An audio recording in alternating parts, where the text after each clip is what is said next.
Aleluia. Toma o teu assento. Glória a Deus.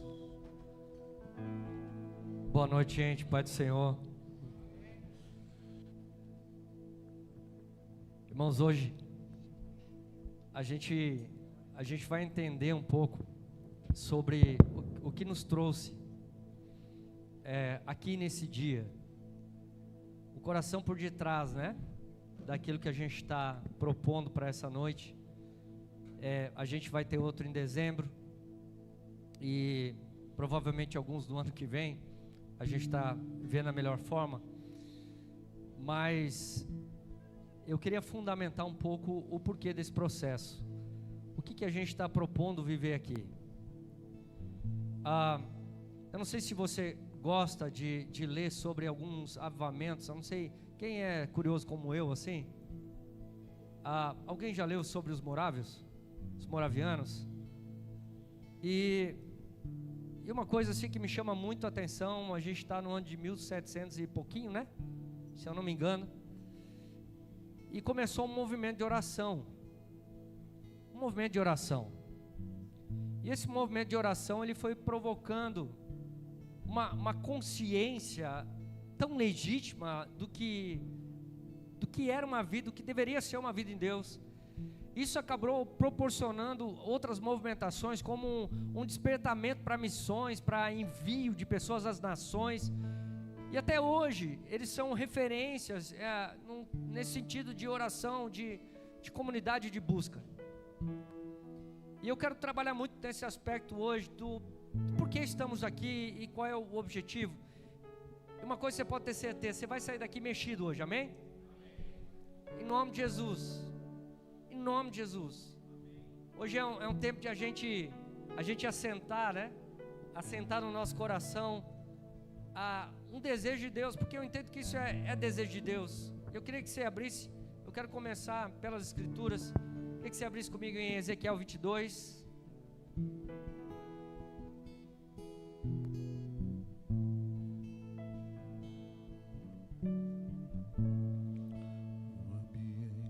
Versículo 30.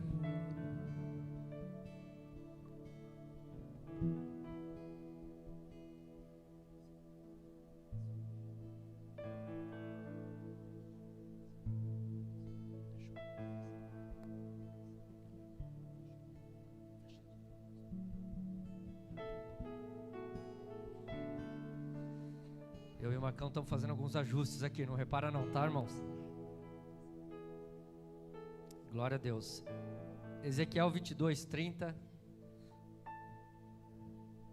A palavra diz: procurei entre eles um homem que construísse um muro e se pusesse na brecha diante de mim, em favor dessa terra, para que eu não a destruísse. Mas não encontrei nenhum.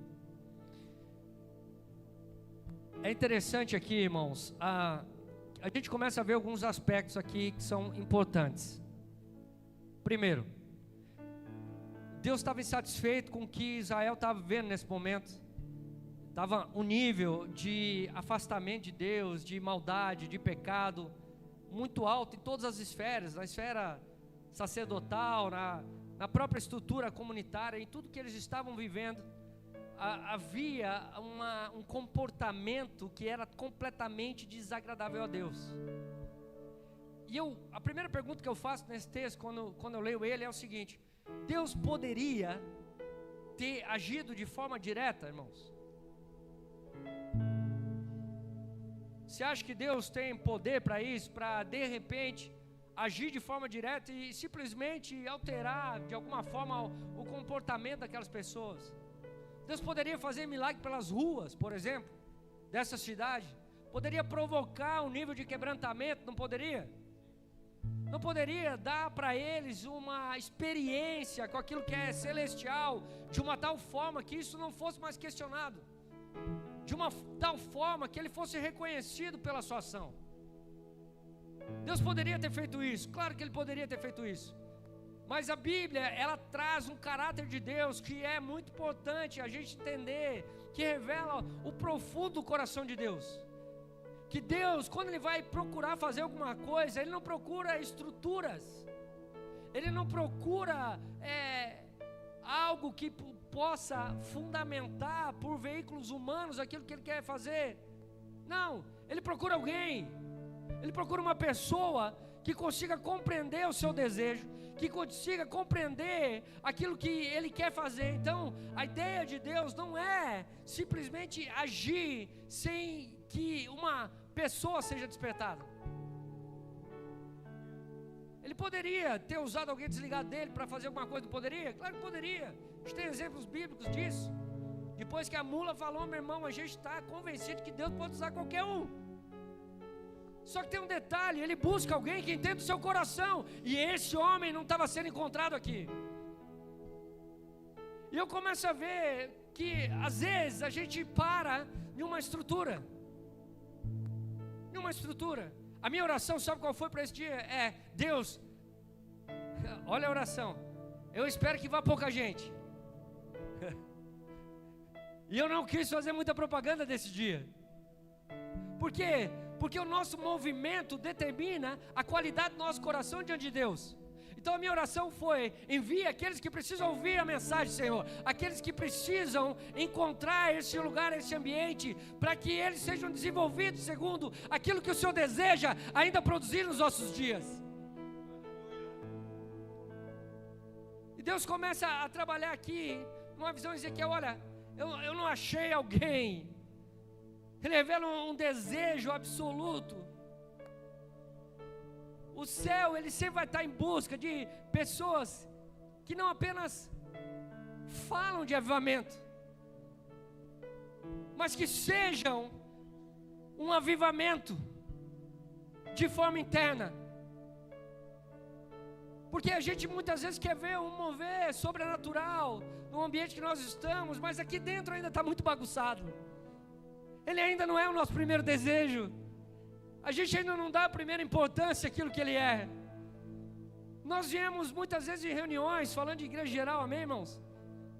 Por alguém que está pregando, não, mas não por causa de Jesus. E se Ele for o nosso único assunto, o nosso único desejo, a única pessoa que a gente queira contemplar nos nossos dias, me fala. Se a gente viesse, irmãos, e no culto de dezembro a gente vai fazer isso, a gente vai abrir primeiro com sessões de oração. A igreja nasceu por uma movimentação do Espírito. O Espírito gerou um movimento, o Espírito gerou uma realidade. E aí eu te pergunto, será que alguém é capaz de esperar que Ele movimente? Que o Senhor faça algo? Será que nós conseguiríamos insistir em oração, em desejo, em entrega, em adoração, até que a movimentação seja dEle, seja genuinamente dEle? Será que a gente consegue, irmãos? Eu espero que você me diga assim nessa noite. Porque esse é o desejo. Eu não sei se você já teve algum ambiente que ele foi invadido pela presença de Deus. Alguém já se deparou com algum milagre? É incrível, não é? Não é tremendo isso? É muito bom, meu irmão, quando ele invade um ambiente. Mas a proposta aqui é trazer uma cultura que fala abertamente: nós estamos satisfeitos com aquilo que Deus é. Nós não queremos nos reunir para produzir nada em nosso nome. Esse tem que ser o nosso coração. Essa tem que ser a nossa adoração a Ele. Nós devemos querer nos reunir apenas em nome dEle. Eu estava fazendo um estudo esses dias sobre, quando a gente fala de judeus, a gente fala de diversos judeus, né? Judeu não é uma coisa só, existem diversas culturas no mundo judaico, diversas mesmo, e é bem abrangente, divergente. Às vezes uma comunidade judaica não concorda com a outra, e tem uma certa confusão, uma não aceita a outra, enfim, há uma vertente muito grande. Mas tem uma turma que eles não têm, a ideia deles com Deus não é simplesmente premiação, troca.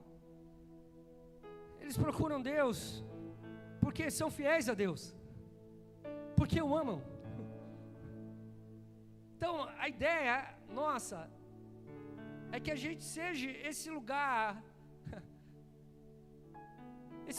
que expressa amor ao Senhor, e que cada dia mais a gente deseje isso. Porque, irmãos, eu vou te falar uma coisa, e é verdade, hoje eu vou tocar algumas coisas com relação à igreja, em geral, né?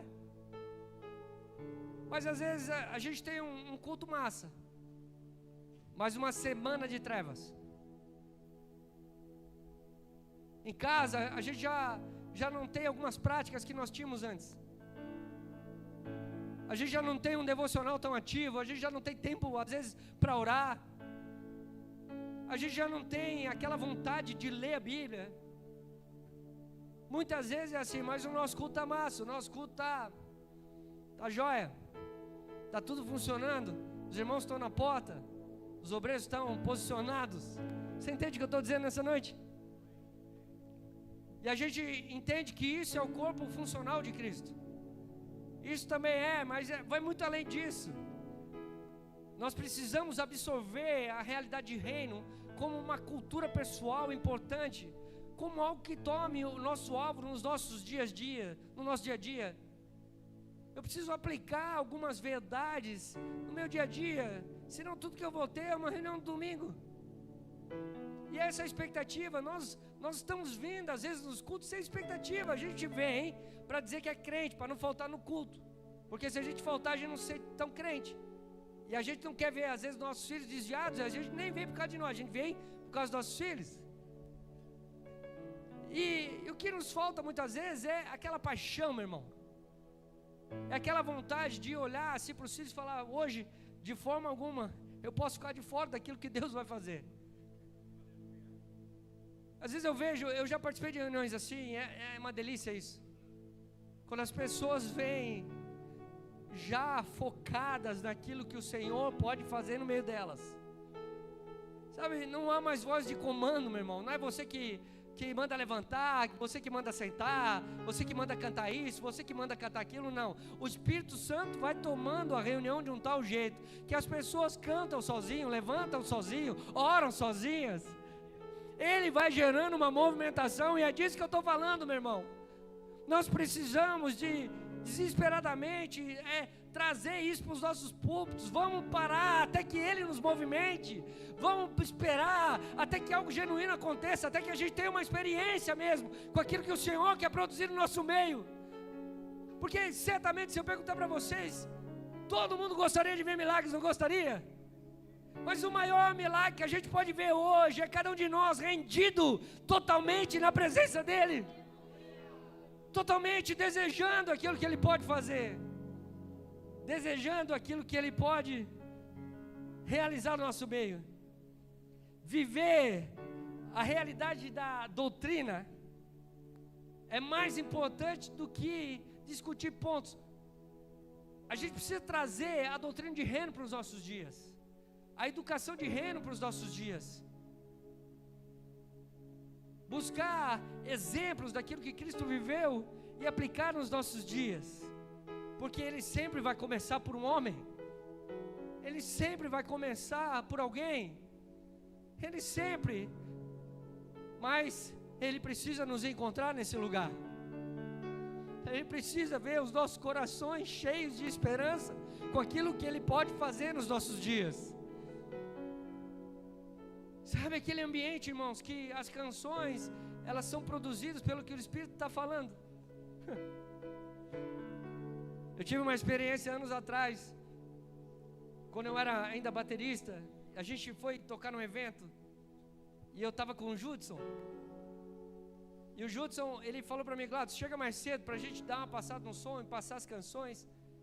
E ele me deu um horário, eu fui e a gente começou. A gente não passava canção, meu irmão.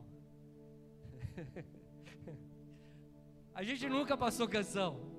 Cada vez que a gente pegava os instrumentos na mão, era com um objetivo só: os mesários se acertavam lá, mas a gente já estava focado no nosso Senhor, a gente já estava querendo ver algo, mesmo que a igreja estivesse vazia, a gente estava ali em adoração, querendo ver uma movimentação de Deus.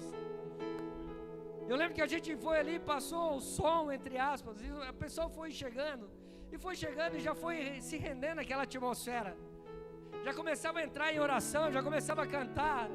E quando começou o culto, o Júlio virou para frente, ele simplesmente não repetiu nenhuma canção que a gente tinha passado.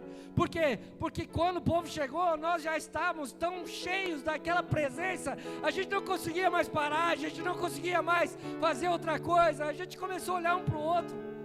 O Judson recentemente foi gravar canções que foram produzidas naquele culto, naquele momento. Os ritmos foram para o seu lugar, você entende?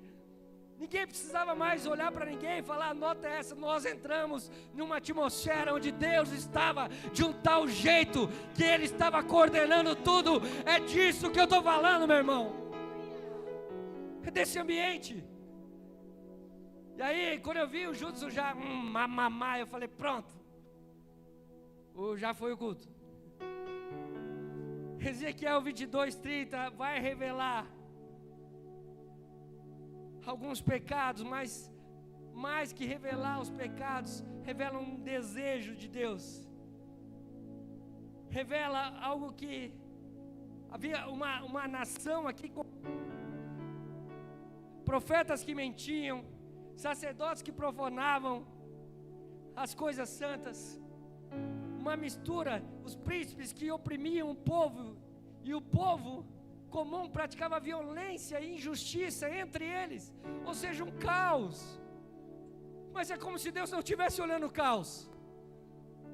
A palavra está dizendo que Ele não estava só olhando o caos, Ele estava procurando alguém que fosse a sua resposta, alguém que pudesse vir em nome dEle e mudar essa história, porque um homem rendido é maior que qualquer caos, meu irmão. É maior do que qualquer cultura implantada, é maior do que qualquer pecado que a gente vê. Um homem ou uma mulher que entende o coração de Deus é algo poderoso na face da terra. E esse ainda é o desejo de Deus. E uma coisa eu posso te afirmar: há algo no coração de Deus que responde quando alguém diz: eis-me aqui. Eis-me aqui. Eu te pergunto, e se aquilo que você oferece para Deus como adoração te custa algo? E se isso te custar, se te der um ar de responsabilidade maior, se isso for uma chamada a se colocar num nível mais profundo de compromisso com Ele, nós aceitaríamos? Eu espero que a sua resposta já foi assim, sim. Porque esse é o desejo de Deus. Nós precisamos estar nesse lugar, meu irmão.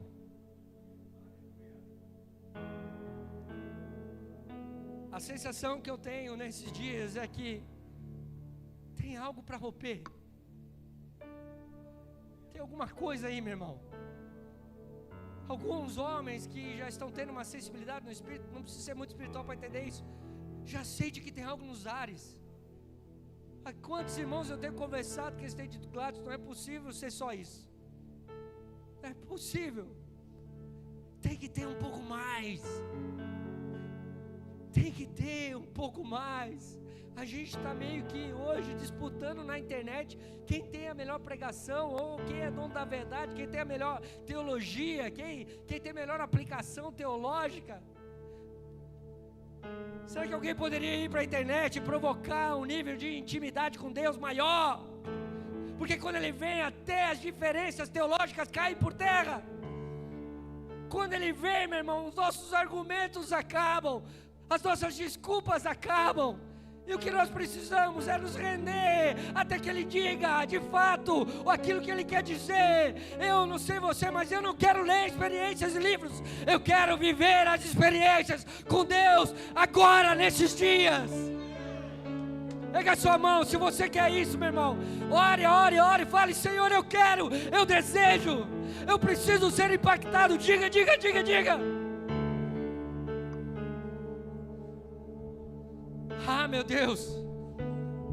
Onde estão aqueles irmãos que quando entram no ambiente, as pessoas choram sem saber porquê? Onde estão aqueles irmãos que a vida devocional constrange, incomoda? Ah, meu Deus! Todo avivamento é um mover que começa no secreto do nosso coração e vai nos custar lágrimas. Todo avivamento vai começar no interior de alguém primeiro e vai nos custar lágrimas. Pode nos custar inclusive o sangue, pode, mas isso é que torna tudo genuíno. Alguém precisa estar nesse lugar, alguém precisa estar nesse lugar, alguém precisa estar nesse lugar.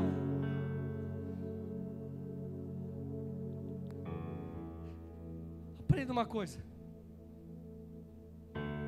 Há uma realidade bíblica que diz que nos mostra que o céu, ele procura disponibilidade, não apenas perfeição. Sabe qual é o nosso problema? A gente quer mostrar para Deus perfeição. Deus não quer ver perfeição, até porque Ele sabe que não vai encontrar em nós. Ele quer ver disponibilidade. Disponibilidade. E é um barato que quando a gente começa a considerar a disponibilidade. Por quê? Porque às vezes Deus usa o que a gente não considera que é talentoso. Porque às vezes o talentoso não está disponível, não tem disponibilidade aquilo que Deus quer fazer. Mas aquele que não tem o talento, ele se sente seguro, então ele vai buscar no Senhor. E como ele vai buscar no Senhor, ele o encontra. E como ele o encontra, a vida dele é transformada de um tal jeito. E ele sabe que agora ele já não funciona naquilo que ele acha que deve funcionar. Não, Deus está com ele. É como se Deus, de fato, e Deus está fazendo isso. Deus começa a encher os seus lábios, Deus começa a encher o seu coração, Deus começa a mexer na sua história. Estão aqui comigo nessa noite? Isaías 6, versículo 1.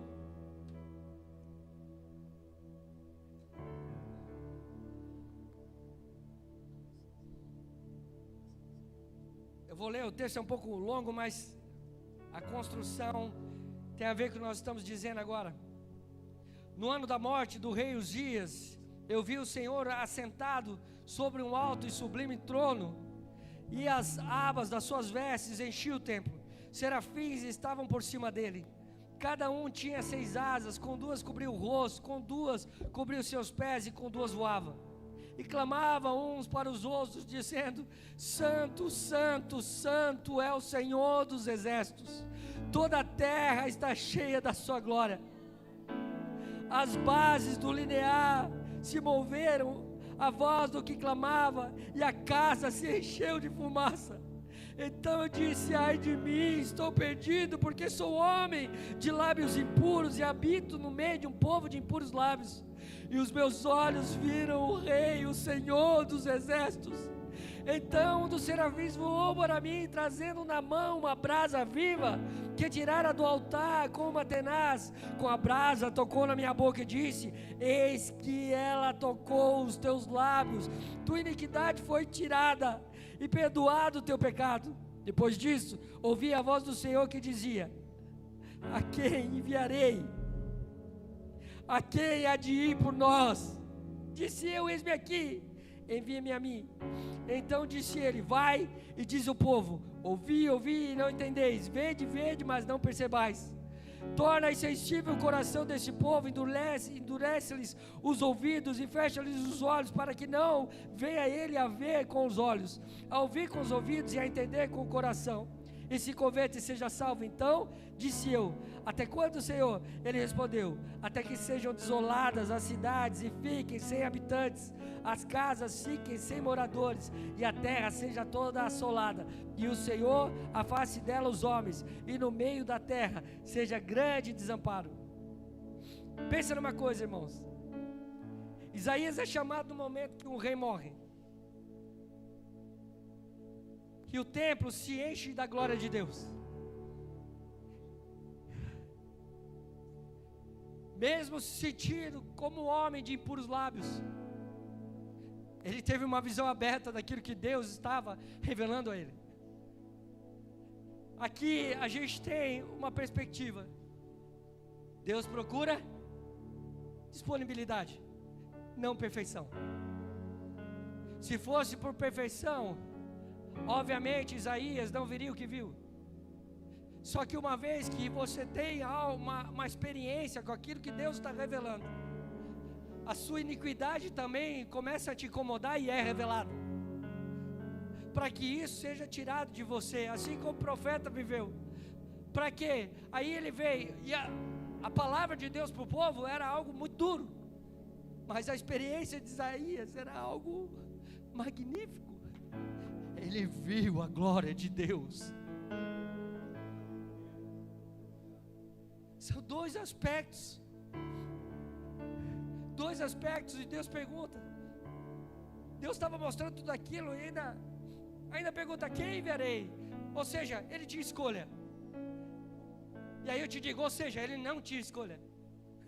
Ou seja, ele tinha escolha, mas ou seja, ele não tinha escolha. Porque depois que você vê a glória de Deus, você se sente responsabilizado por aquilo que Deus deseja realizar. Então o ponto é: será que a gente pode ficar até que a visão se abra? Será que a gente pode permanecer até que o céu se abra diante de nós? Até que legitimamente a gente tenha uma experiência sobrenatural? Porque talvez Deus ainda queira revelar a cada um de nós uma palavra que vai mudar o mundo, que vai transformar cidades, que vai transformar realidades. Mas nós precisamos estar com os olhos abertos àquilo que Ele quer revelar nos nossos dias. Então o segredo é: nós precisamos passar mais tempo com Deus do que com pessoas. Nós precisamos rever as nossas agendas ministeriais, a nossa movimentação. Por que fazemos o que fazemos? Ele disse para fazermos o que nós estamos fazendo, ou nós escolhemos fazer porque nós queremos fazer, porque isso fica legal para falar para os outros, fica bonito na internet. Você entende o que eu estou dizendo nessa noite, irmãos? Amém? Há um clamor do Senhor para esses dias. Há um clamor. Deus vai começar a despertar alguns que vão começar a aumentar o nível de jejum, oração. Simplesmente não vão conseguir comer, sabe, quando olha para o prato.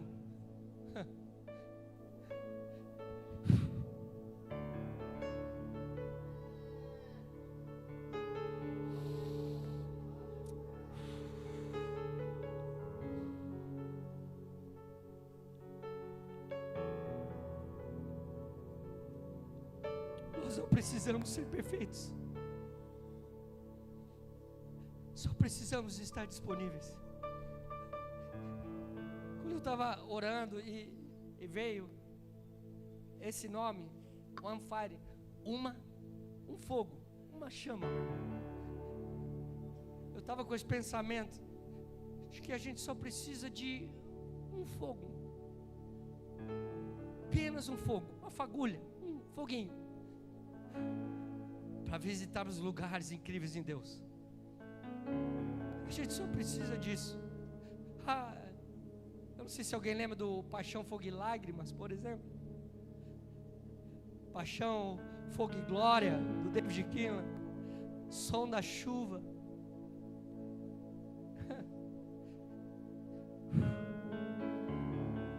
Em 2004, nós estávamos fazendo uma intercessão para que Deus quebrasse o gelo do coração dos Estados Unidos. E simplesmente começou a brotar gelo do teto da onde a gente estava. Nós temos fotos, 240 alunos com gelo na mão. Num ambiente como esse, começou a brotar gelo, meu irmão. Algo sobrenatural. É disso que eu estou dizendo. 2 meses, manhã, tarde e noite. Deus, Deus, Deus, Deus. É disso que se trata. É disso que se trata. O céu sempre vai, Deus sempre vai procurar e intercessores que sejam capazes de estarem na brecha, meu irmão, oferecendo ao Senhor o que Ele deseja, querendo uma construção maior. Nós estamos vindo no culto, esperando o culto começar. O culto já deveria ter começado, lá na nossa casa. A gente deveria já vir rendido a esse lugar, meu irmão, porque culto para mim, na verdade, é uma celebração.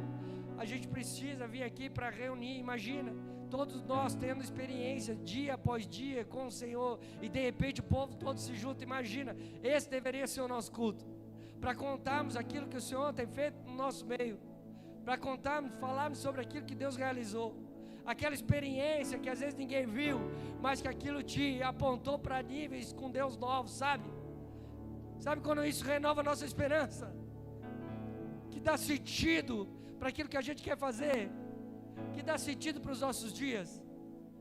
Esse encontro, esse lugar, ele é importante. Nós precisamos de homens e mulheres que restaurem aquilo que é santo no nosso meio, e protejam aquilo que é santo no nosso meio, que devolvam o temor para os nossos cultos, que tenham um coração quebrantado, que não está à venda. Esse é o coração que não mercantiliza a fé, que não faz do evangelho um negócio, mas que queira o Senhor. Como eu oro para que Deus levante aqueles que estão escondidos, os puros de coração. Nós precisamos do puro de coração, aqueles que se escondem em Deus porque o amam, e quando estão em algum ambiente e que Deus quer usá-lo, ele sente que Deus está o acionando, ele sabe que aquela autoridade não vem dele. São essas pessoas que aquela habilidade não vem dele. Quantas reuniões eu já tive, que pessoas, eu já vi, meu irmão, pessoas levantando de cadeira de roda, eu já vi gente cuspindo câncer, eu já vi gente voltando a ouvir, já vi perna crescendo, como o pastor falou, eu já vi com os meus olhos, eu já vi. Mas mais que isso, o nosso desejo tem que estar voltado ao Senhor, aquilo que Ele é. Eu não quero ver Ele agindo, eu quero ver Ele no nosso meio, não só numa ação, entende? Ele lá, não, e a gente aqui, não, Ele com a gente, porque esse tem que ter o nosso coração.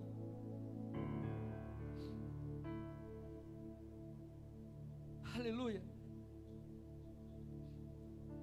2 Reis 22:2.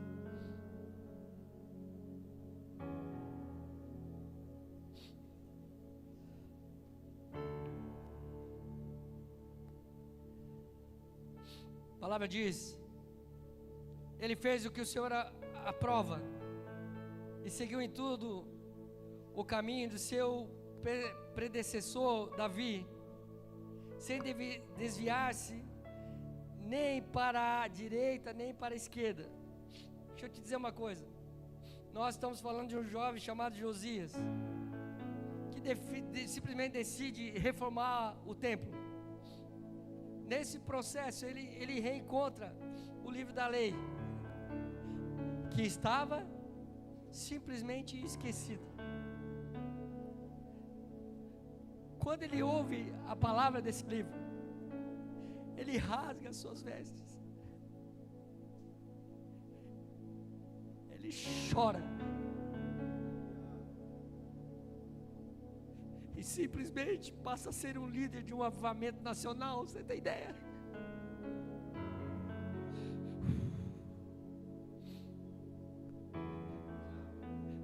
Esse é o olhar. Nós precisamos reformar o nosso templo e reencontrar a verdade de Deus dentro de nós. Nós precisamos reformar o que nós entendemos como templo.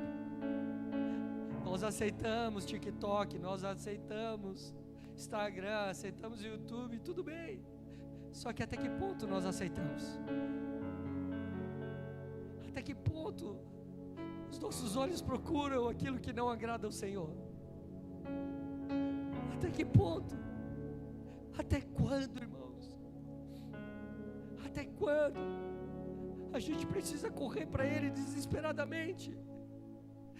Parar um pouco, ouvir um pouco. Ah, meu Deus, eu lembro de canções que falavam de ouvir a batida do coração de Deus. Nossas canções não estão mais comunicando intimidade.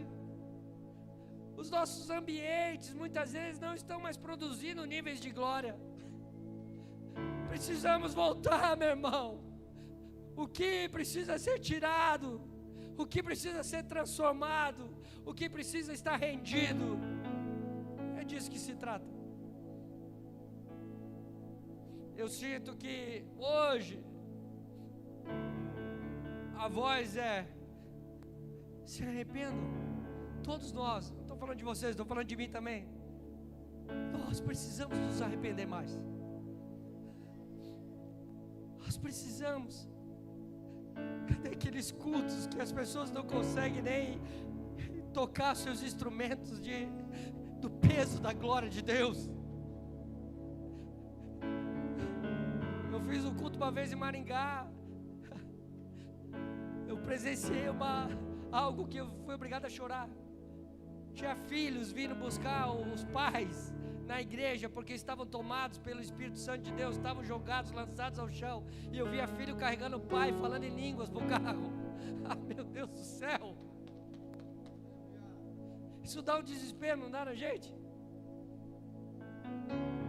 Agora, começa por um simples ato de eu desejar aquilo que Ele deseja.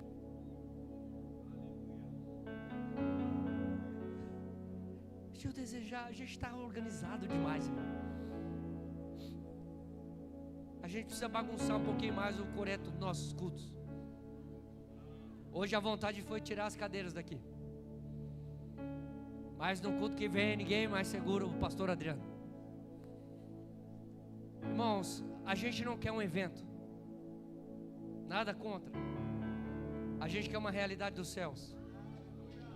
A gente quer construir uma cultura de reino. Nós já começamos cultos assim anos atrás, irmão, e eu vi o que aconteceu. Mas eu quero ver de novo. E de novo, e de novo, e de novo. E de novo. Você tem essa fome? Você tem essa vontade, irmão? Então eu quero te falar uma coisa. Quando você ouvir falar de One Fire, pensa em uma coisa só: eu preciso estar rendido.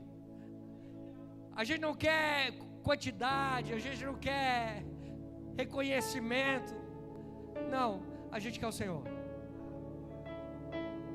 Jesus veio revolucionar o mundo e começou a fazer isso com 12. 12 que decidiram deixar suas casas, que depositaram valor naquilo que Cristo era, que erraram, mas erraram com Cristo, mas estavam disponíveis, estavam dispostos a viver aquilo que Jesus desejava. Eram perfeitos? Não eram perfeitos, tinham os seus problemas, mas ouviram a voz daquele que o chamou.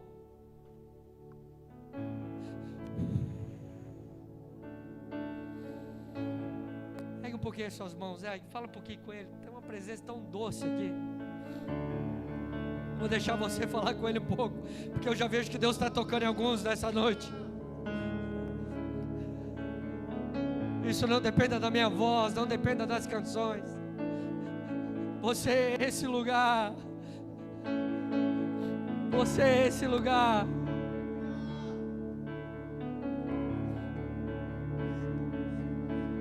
Nós queremos fazer como Josias, Senhor.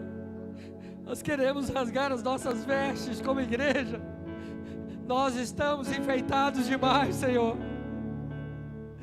Nós estamos presos numa estética. Precisamos desesperadamente do Teu agir. Queremos desesperadamente o Teu agir. Vem, Senhor. Encontra os corações dispostos.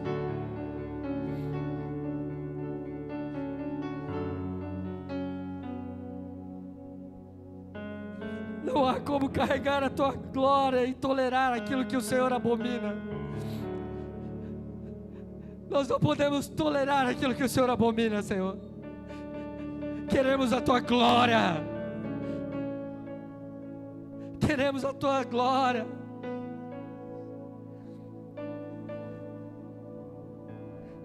Josias, ele não apenas ouviu.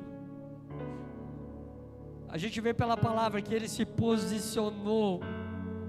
Porque todo avivamento vai requerer um posicionamento, uma decisão.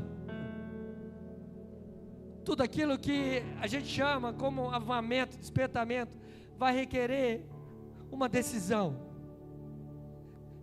A gente vai precisar largar algumas coisas.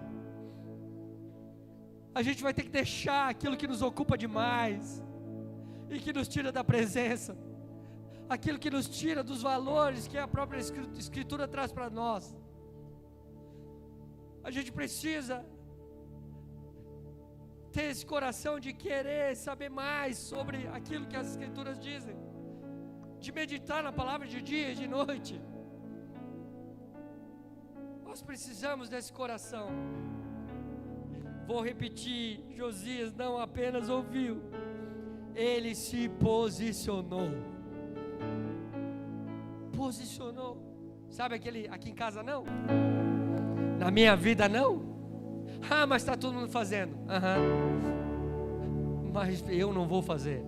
Por causa do meu Senhor, não é pela regra, não é por aquilo que simplesmente a igreja deseja, não. É porque eu conheço o coração do meu Senhor. Eu conheço.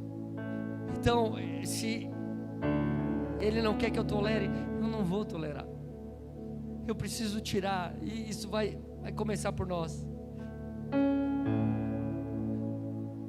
Não se pode, irmãos, pedir o novo de Deus e guarda isso no teu coração, enquanto se insiste em proteger velhos altares, velhos tipos de comportamentos, velhas formas de oferecer algo para Deus de uma forma que Ele se desagrada. Não se pode pedir o novo de Deus enquanto eu não insistir em encontrar o que é genuíno de Deus. Permanecer,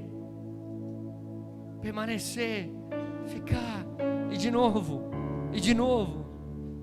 Eu estava conversando com o pastor Adriano no telefone, eu falei: Adriano, essa é uma proposta meio estranha, porque a ideia é simplesmente estar ali e esperar Deus agir. Nós não queremos produzir com as nossas mãos, a gente só quer vir em nome dEle. Então na próxima você já está sabendo que esse é o coração, irmãos. A gente só quer vir se render. A gente só quer vir até que Ele gere uma movimentação. Deus pode gerar? Pode.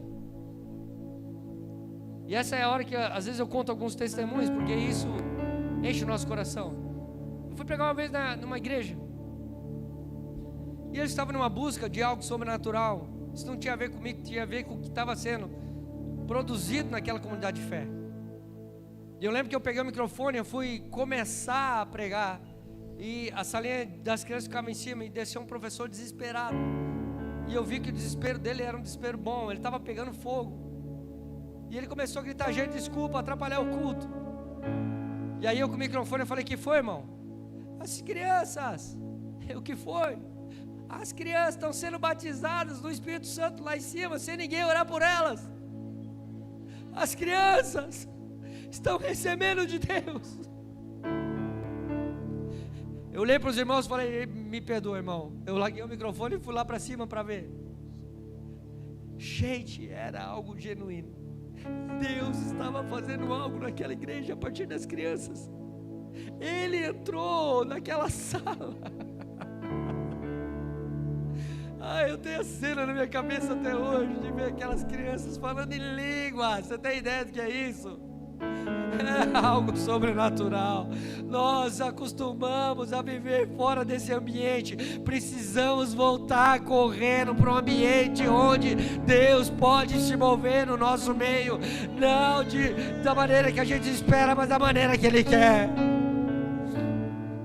Esses ambientes, meu irmão, esses ambientes onde Deus faz sem que ninguém tenha que tocar nada em ninguém, onde Deus faz sem depender apenas do direcionamento da nossa oração. Ultimamente eu tenho pregado e no final eu tenho ido para trás e deixado o Espírito agir, porque se Ele fizer alguma coisa, que não seja o meu nome atrás dessa coisa, que seja o nome do Senhor, porque é esse zelo que a gente precisa ter.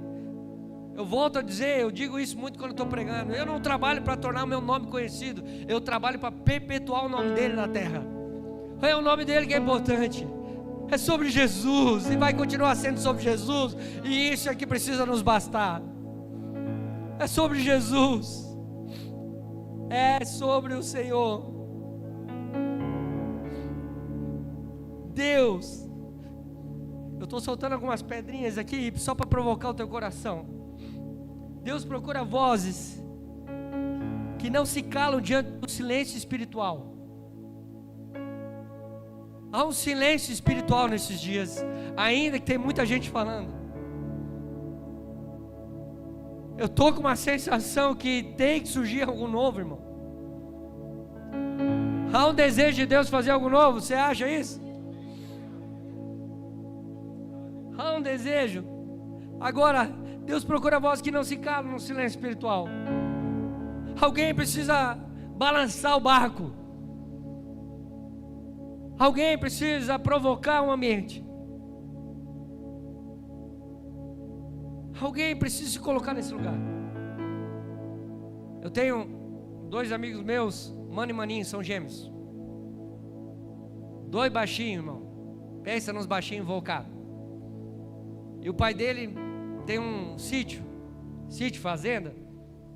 E um dia o pai dele disse assim: eu vou ensinar vocês a nadar. Botou eles no barco e foi para o rio. Aí eles tudo felizes: pai, vai ensinar eu a nadar, que legal. Agora, pegou os 2 e jogou na água.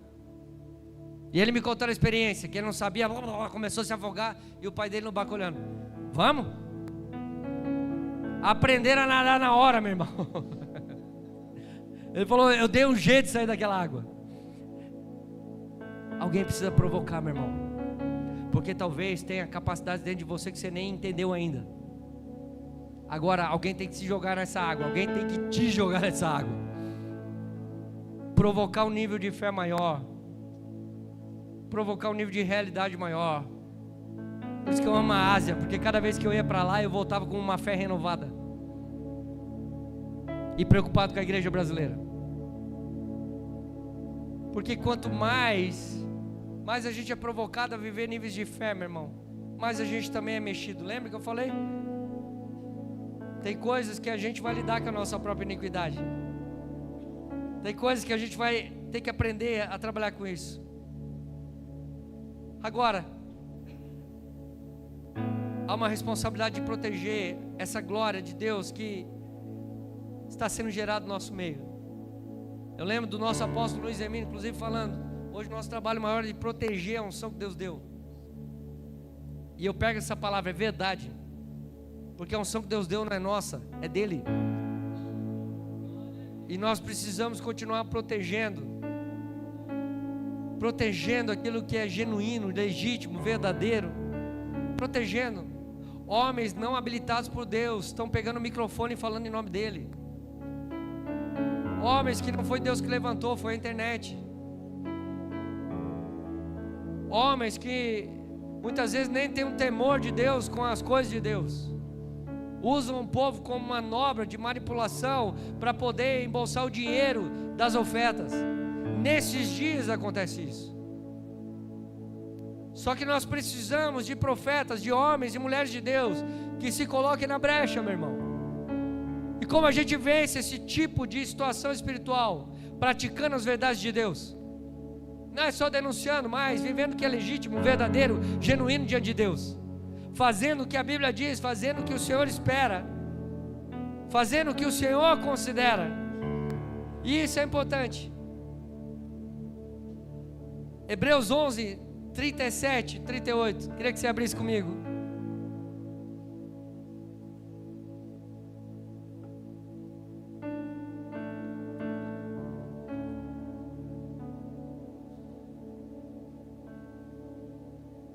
Nós precisamos perseverar.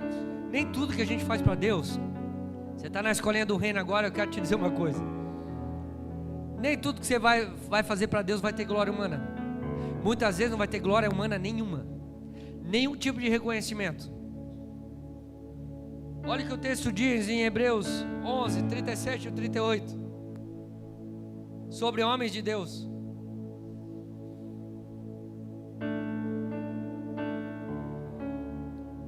Foram apedrejados, cerrados ao meio, postos à prova, mortos ao fio da espada, andaram errantes, vestidos de peles de ovelhas e de cabras, necessitados, afligidos e maltratados. Mas agora é o que Deus diz deles: o mundo não era digno deles. Sabe o que a Bíblia está dizendo? Eles não eram como as pessoas esperavam que eles fossem. Eles não tinham lugar de destaque, pelo contrário, as pessoas olhavam como coitados. Mas esse mundo não era digno da presença deles. Meu irmão, se isso não aquece nosso coração, o mundo não era digno. Esse é o testemunho que esses irmãos encontraram.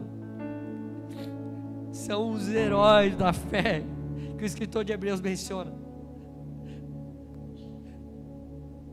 Experimentaram, óbvio, algumas vitórias visíveis. Na história deles você vai perceber, mas que sustentaram, acima disso, uma fé inegociável. E é isso que eu acho importante nos nossos dias. Existe um nível de fé que não é negociável, meu irmão, que não importa o que aconteça, não importa o que Deus deseja, não importa, esse homem está disposto. Como o meu amigo Marcão, não esse aqui, o outro, lá de Itajaí, que foi hospitalizado com uma doença rara, um dos meus melhores amigos. Eu fui visitar ele no hospital inconformado, falando para Deus, como que o Senhor permite que o Marcão vá pro... Fiquei ruim, irmão, ruim. Fui visitar ele no hospital, e aí eu cheguei lá, ele magro, os médicos ainda não estavam descobrindo o que era exatamente, e o processo era, ele ficou sem defesa nenhuma no corpo. Se ele pegasse uma gripe, morria. Irmãos, um homem grande, forte. E aí eu chego no quarto dele, com o material que eu tinha escrito, que ele sempre falava para mim, ele foi o primeiro a ofertar. Falou: Gladys, eu já quero comprar um livro teu antes dele existir.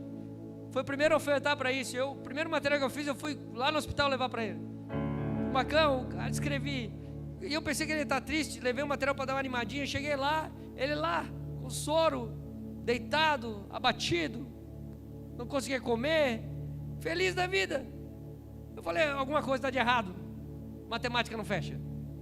E ele assim: Gladys, tá vendo meu vizinho? Eu assim: tô, Marcão. Eu preguei para ele.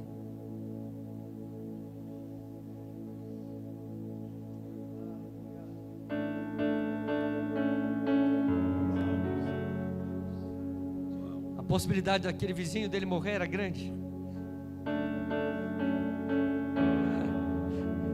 Para resumir, Marcão saiu do hospital, e esse homem está com um bolo assim de papel, de coisas, do laudo médico, daquilo que ele tinha, ele era para morrer. Deus curou o vizinho do Marcão naquela cama completamente, sem deixar nenhum tipo de sequela. O Marcão disse para mim: Gladson, Deus me levou para o hospital só para eu pregar para ele.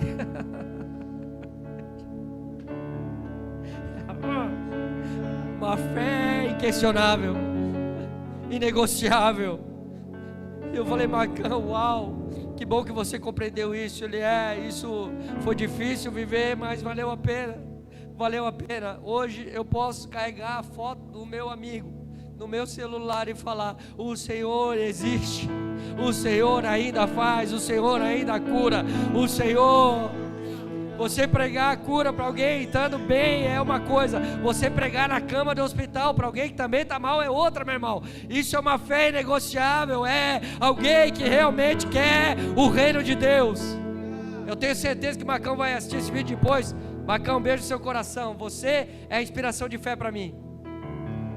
É esses homens e mulheres, meu irmão, é esses homens e mulheres, meu irmão, é desses que não estão querendo fazer do evangelho o seu negócio. Não. Esses homens de Hebreus, aleluia,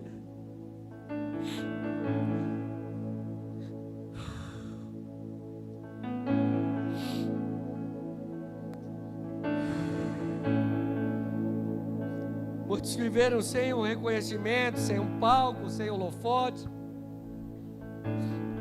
mas com os olhos fixos em algo que era eterno. Olhos fixos do Senhor. Essa é a proposta. É ficarmos ali até que a nossa vida se transforme, até que algo maior aconteça, até que o Senhor provoque algo inesperado no nosso meio.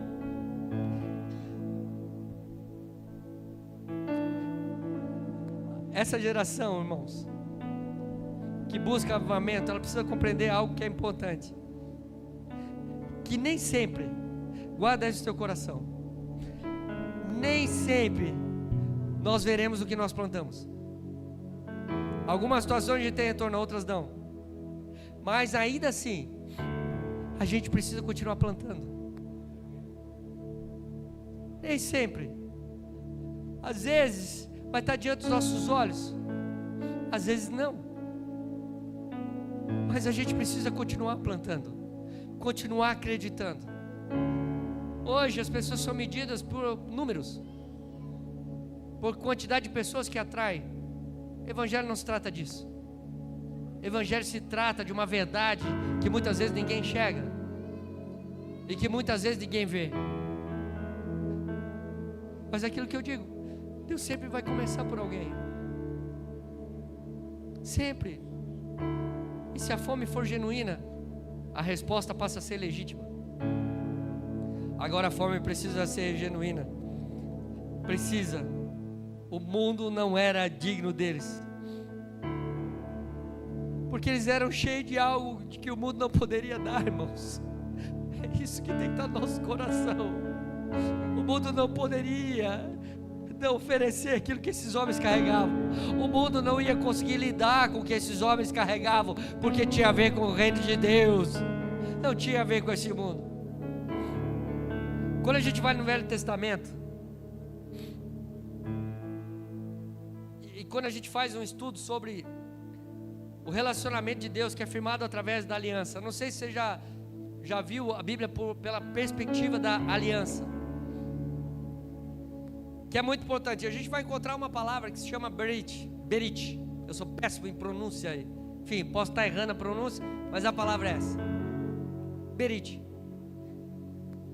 E a gente começa a ver Gênesis 17:7, eu vou ler rapidamente só para fundamentar. Estabelecerei a minha aliança entre mim e você e os seus descendentes depois de você, geração após geração. Será uma aliança perpétua para ser o seu Deus e o Deus dos seus descendentes depois de você. Essa palavra aliança em hebraico, ela é berit, aparece 280 vezes no Antigo Testamento. E sabe como isso acontecia? Era feito um pacto. Essa aliança era um pacto. E a gente vê que o nome disso era cortar uma aliança. Como que era feito isso? Muitas vezes eles cortavam o animal no meio, E a pessoa, ela tinha que passar pelo meio do animal, e o sangue fazia parte dessa aliança. Isso o que simbolizava?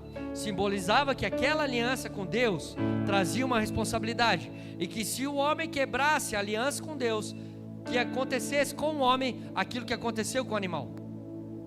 Olha o nível. E essa era a proposta do Berite, de cortar uma aliança. Havia uma responsabilidade. Então eram pactos solenes, acima de tudo, com Deus. Deus que é um Deus de aliança. Então se eu quebrasse essa aliança, acontecia comigo mesmo que aconteceu com esse animal. Era isso que estava sendo declarado. Então o sangue selava o compromisso com a vida e com a morte. Você vai ver isso em Gênesis, eu não vou ler para ganhar tempo, 15, do 9 ao 18. Esse ritual ele é feito ali. Agora, observe uma coisa. Aqui a gente tem um animal partido, não tem? E o sangue como selo do relacionamento. Teve um momento que o próprio Moisés, em Êxodo 24:8, Moisés pega o sangue e começa a aspergir sobre o povo, dizendo que era o sangue da aliança do Senhor, e começa a liberar palavras. Ou seja, era feito um processo de aliança com sangue e com esse tipo de animal, com essa forma de tratar o animal, de serrar no meio. Agora, quando a gente vai para o Novo Testamento, a aliança do Novo Testamento é diateque, que já é outra coisa, que é aquilo que o próprio Jesus usou na ceia. Quando você vai em Lucas 22:20, você vai perceber que o cálice da aliança era diateque, que era esse tipo de aliança. E o que simboliza isso? Que o Berite, ele enfatiza o ato de cortar o pacto. Deuteroque enfatiza a herança garantida pelo pacto. Isso muda. Por quê? Porque agora a gente tem uma herança em Cristo, e isso é garantia do pacto. Então o que a gente nota? Que nossa aliança com Deus hoje, ela é inquebrável nesse sentido. Por quê? Porque agora o Cristo tomou o lugar do animal que foi partido para a aliança de Berite do Velho Testamento. E agora, através do sangue de Jesus, uma aliança foi selada. E isso é que me deixa às vezes indignado. Por quê? Porque a gente está hoje diante de um povo que vive debaixo de uma aliança que o próprio Jesus selou com o seu sangue, e Deus determinou que fosse selado com o sangue de Jesus na face da terra. Algo que é inquebrável, indestrutível, algo que é incrível e que tira todas as nossas culpas, reserva, pecado, que nos justifica diante de Deus. Esse povo era para estar vivendo níveis de milagre que esse mundo ainda não viu, não percebeu. Esse povo era para assumir um lugar de autoridade em Deus. Por quê? Porque essa aliança agora não é animal cebado no meio, não. É o próprio Deus através de Cristo numa cruz, que foi dado por cada um de nós. Há uma autoridade que foi lançada a cada um de nós por aquilo que Ele fez como aliança. Dito isso, o nosso relacionamento precisa ser mais profundo. Eu fico imaginando se eu pegasse homens que viveram a primeira aliança de Berite e trouxesse para os nossos dias, como eles trataram a aliança de Berite passando no meio do animal, e como nós tratamos a aliança em Cristo, o que eles falariam? Por isso que a gente tem que dar uma chacoalhada. Por isso que a gente tem que perceber que o que nós estamos vivendo como igreja ainda é muito raso. Ainda é raso? É, meu irmão. O que a gente está vivendo como comunidade ainda é muito raso. Pastores desesperados para conseguir uma mensagem para o domingo, porque não ouvem mais do Espírito aquilo que Ele está comunicando. Eu estou falando de pastores, mas isso vale também para membros, porque todos nós deveríamos vir para um ambiente como esse, debaixo de uma palavra. Todos nós deveríamos vir com algo de Deus, com uma novidade de Deus nos nossos corações. Mas às vezes, irmãos, a gente está diante de uma comunidade que só pega a Bíblia.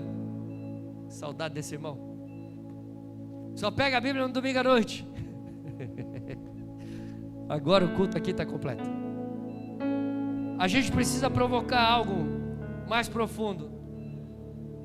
O relacionamento em Cristo é o cumprimento da aliança para nós. Eu vou repetir isso. que é muito importante. O relacionamento em Cristo é o cumprimento da aliança que foi proposta para nós. Relacionamento é uma responsabilidade para nós. O nosso relacionamento com o Senhor. Por isso que a estratégia do diabo nesses dias é te dar a igreja sem o relacionamento. É te dar verdades que você não é capaz de viver. Então a gente precisa pegar tudo aquilo que está sendo proposto e começar a medir. Isso é de Deus. Eu tenho mudado com isso, eu tenho sido transformado. Algo está acontecendo. 2 Timóteo 2,13, a palavra diz: se somos fiéis, Ele permanece fiel. Se somos infiéis, perdão, Ele permanece fiel, pois não pode negar-se a si. Que aliança é essa? Não pode negar-se a si mesmo. Olha isso, meu irmão. Se somos,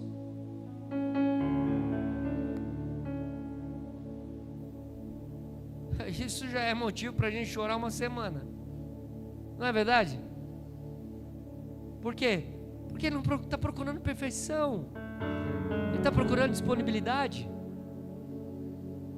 Disponibilidade. Você sabe quando eu vejo que a igreja é saudável? Quando a reunião de oração está cheia. Por quê? Porque numa reunião de oração não tem palco, não tem luz. E ali a gente demonstra a verdade que a gente está vivendo diante de Deus. Ali, irmãos, é inconcebível uma pessoa 5, 10 anos na igreja que nunca leu a Bíblia inteira.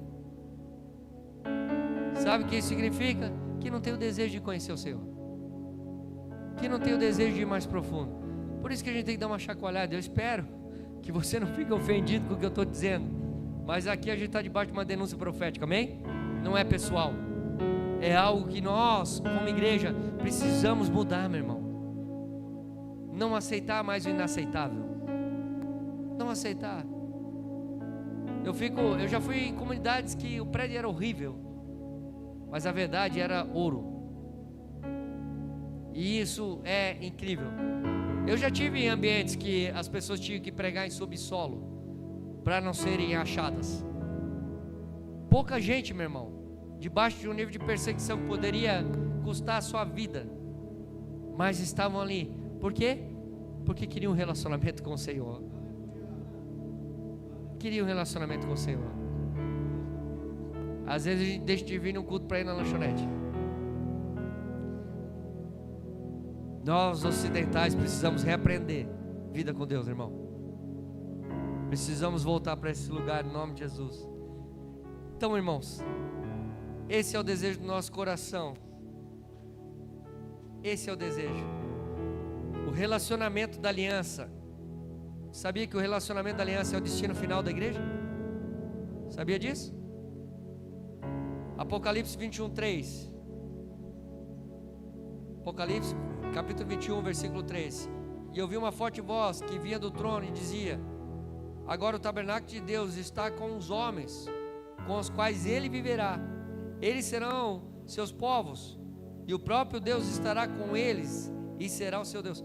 Sabe o que a gente está falando aqui? Sabe o que a Bíblia está dizendo? Que quando acontecer os novos céus e nova terra, depois que Jesus voltar, Deus estará no nosso meio. Deus estará no nosso meio. Ele vem morar no nosso meio, tabernacular no nosso meio. O que impede hoje de vermos aquilo que Ele é, não será mais impedimento, porque nós teremos um corpo glorificado. Agora, se Deus vem, é para quê? Para perpetuar, para eternizar um relacionamento que começa para nós agora. Porque é na nossa vida temporal que a gente começa a viver esse nível de intimidade e compromisso com o relacionamento, para que isso se torne eterno para nós. Então o que está em jogo hoje, que mais a gente precisa cuidar, é do nosso relacionamento com Deus, meu irmão. Quando eu percebo que não tenho mais vontade de orar, meu irmão, eu começo a ouvir pessoas que nutrem o meu coração diante de Deus. Porque esse dia vem para todo mundo. Tem dia que a gente não tem vontade, a gente tem o dever. Enquanto a gente não aprender a vencer a vontade pelo dever, a gente ainda não entrou no devocional que Deus espera de nós. Então tem dia que não é uma questão da vontade, é questão do dever. Eu tenho que fazer. Eu procuro ler a Bíblia todos os dias, e às vezes eu não estou com vontade. Vem todo tipo de pensamento, de sono, de sensação ruim, meu corpo dizendo o tempo todo para abandonar aquilo. Já veio na minha mente até que eu não tinha você não tem nem estrutura mental, você não é tão inteligente para entender a Escritura. Para de ler. Já veio essas lutas? Porque uma vez que você ouve isso, você sai do relacionamento. Eu não estou lendo a Bíblia porque quero ser mais inteligente. Às vezes eu tenho que falar isso para o diabo.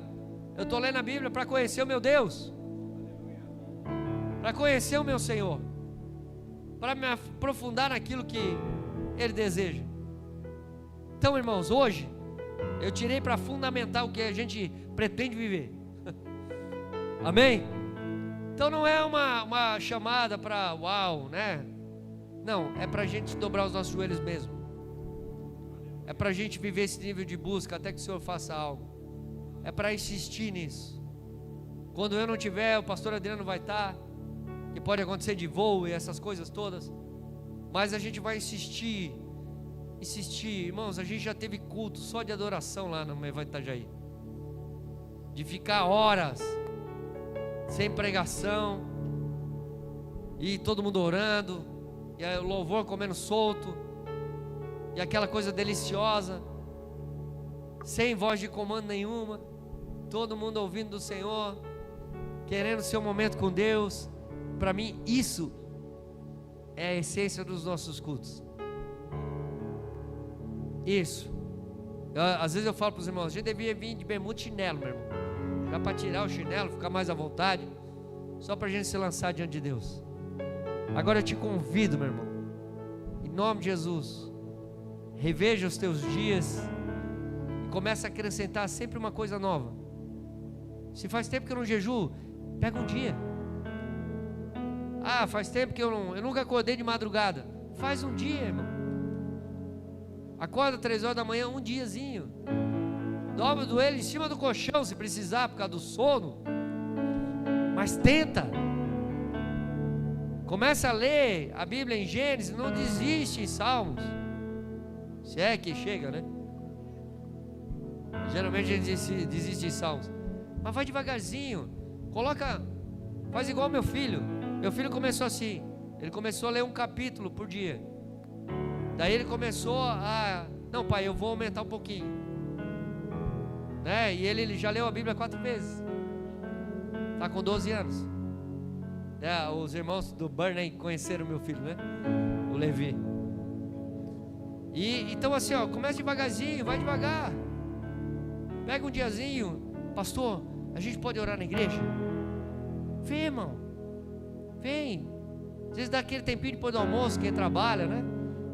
Dá uma corridinha, vai orar um pouquinho. É assim que se começa, irmãos. Eu vou dizer uma coisa para vocês. Se vocês entrarem nisso,